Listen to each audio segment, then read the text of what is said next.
और चलिए आगे बढ़ेंगे खबरों में। दिल्ली में आरएसएस के शताब्दी समारोह का आयोजन हुआ। प्रधानमंत्री नरेंद्र मोदी, सीएम रेखा गुप्ता समेत कई नेता मौजूद रखे। कार्यक्रम में संघ के भी कई नेता शामिल हुए। पीएम मोदी ने स्मारक डाक टिकट और सिक्का जारी किया। पीएम मोदी ने कार्यक्रम को संबोधित भी किया। संघ की शाखाएं व्यक्ति निर्माण की यज्ञ वेदी है। आजादी के बाद संघ को कुचलने का प्रयास हुआ। राष्ट्र प्रथम लक्ष्य एक ही रहा, एक भारत श्रेष्ठ भारत, ये अपने संबोधन के दौरान कहा उन्होंने। दिल्ली में आरएसएस के शताब्दी समारोह का दरअसल खास आयोजन हुआ। प्रधानमंत्री नरेंद्र मोदी पहुंचे। आज जो विशेष स्मृति डाक टिकट जारी हुआ है, उसकी भी अपनी एक महत्ता है। हम सभी जानते हैं 26 जनवरी को गणतंत्र दिवस की परेड की कितनी अहमियत होती है।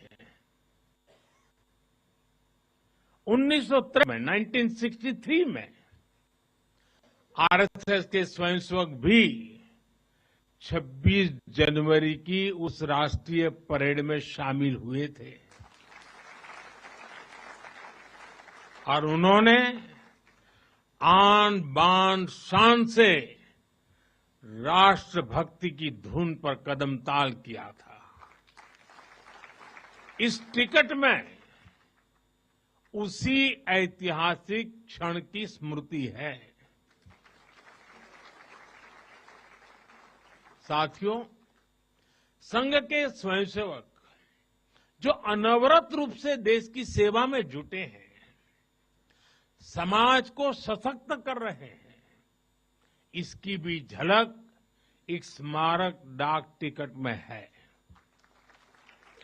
मैं इन स्मृति सिक्कों और डाक टिकट के लिए देशवासियों को बहुत बहुत बधाई देता हूं।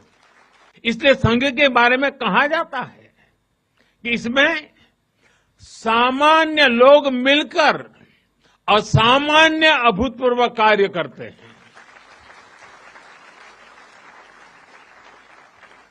साथियों, व्यक्ति निर्माण की ये सुंदर प्रक्रिया हम आज भी संघ की शाखाओं में देखते हैं। संघ शाखा का मैदान एक ऐसी प्रेरणा भूमि है जहां से स्वयं सेवक की अहम से वयम की यात्रा शुरू होती है। संघ की शाखाएं व्यक्ति निर्माण की यज्ञ वेदी है। इन शाखाओं में व्यक्ति का शारीरिक, मानसिक और सामाजिक विकास होता है। राष्ट्र साधना की इस यात्रा में ऐसा नहीं है कि संघ पर हमले नहीं हुए, संघ के खिलाफ साजिशें नहीं हुई। हमने देखा है कैसे आजादी के बाद भी संघ को कुचलने का प्रयास हुआ, मुख्य धारा में आने देने का और उसे न आने से रोकने का अनगिनत षड्यंत्र हुए। परम पूज्य गुरु जी को झूठे केस में फंसाया गया, उन्हें जेल तक भेज दिया गया। लेकिन जब पूज्य गुरु जी जेल से बाहर आए तो उन्होंने सहज रूप से कहा, और शायद इतिहास की तवारीख में ये भाव, ये शब्द एक बहुत बड़ी प्रेरणा है। तब परम पूज्य गुरु जी ने बहुत सहजता से कहा था, कभी कभी जीभ दांतों के नीचे आकर दब जाती है, कुचल भी जाती है, लेकिन हम दांत नहीं तोड़ देते, क्योंकि दांत भी हमारे हैं और जीभ भी हमारी है। आप कल्पना कर सकते हैं, जिन्हें जेल में इतनी यातनाएं दी गई, जिन पर भांति भांति के अत्याचार हुए, उसके बाद भी परम पूज्य गुरु जी के मन में कोई रोष नहीं था, कोई दुर्भावना नहीं थी। यही परम पूज्य गुरु जी का ऋषि तुल्य व्यक्तित्व था।